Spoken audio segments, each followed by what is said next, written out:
Sa lahat po ng gumagamit ng GCash, ito po ang update ngayon sa GCash app. SMS OTP will be phased out in 3 days.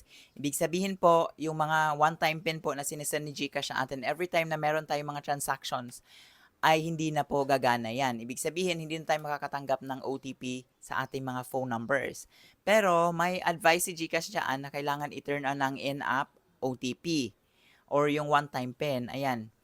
So, para sa akin guys, malaking advantage ito lalong-lalo na kapag nasa lugar tayo na walang signal. Ayan, hindi tayo makaka-receive ng text message.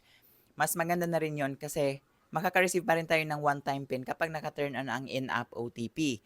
Kahit walang signal, basta meron po tayong Wi-Fi. Ayan, so paano nga ba i-turn on ang in-app OTP? Pumunta lang po kayo sa settings, ayan. And then hanapin niyo ang notifications.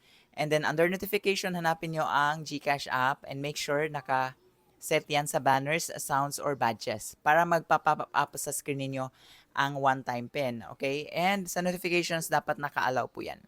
Yun, may switch dyan. Dapat naka-green yan or naka-toggle on yan. Okay, so pakishare po sa lahat ng mga GCash users, lalong-lalo na yung mayroong mga business na laging ginagamit ang GCash apps sa kanilang mga araw-araw na transactions. At yun lang guys, please don't forget to follow for more tips.